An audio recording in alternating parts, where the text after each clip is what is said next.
好啦，今日咧又再煮白鹵水啦。呢煲白鹵水咧，我哋係已經浸過掌液噶啦。咁咧今次咧就再加翻啲香料包落去，再調底一下。咁咧呢個香料包就洗乾淨先抌落去，燒滾之後咧，就慢火熬翻啲香味出嚟。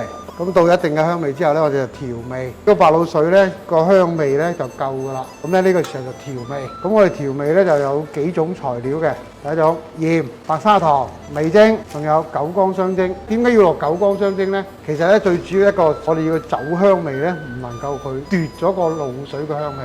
第一，第二呢個酒精度咧2:2:5。嗱，我哋調味咧就以往都係噶啦，糖等佢溶咗之後，先至再落鹽。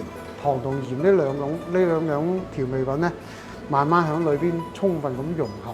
如果一次過落晒糖，一次過落晒鹽咧，佢始終咧佢融合出嚟咧係會唔夠和。落鹽，因為煲水大咧就比較用個量會多啲嘅。溶咗之後咧，我哋再試，一直試落去，慢慢嚟，分多次咁加。最尾咧先至落少少嘅味精。咁啊關火之後咧，先至落個九江雙蒸。好嗱，咁呢個咧個糖鹽咧，我哋調到佢係啱啱好啦。咁咧就加少少味精落去。味精咧其實咧係用糧食製造嘅，咁大家都唔需要話覺得佢好似好危害等等。咁當然啦，大家喺屋企覺得唔落味精都冇所謂嘅。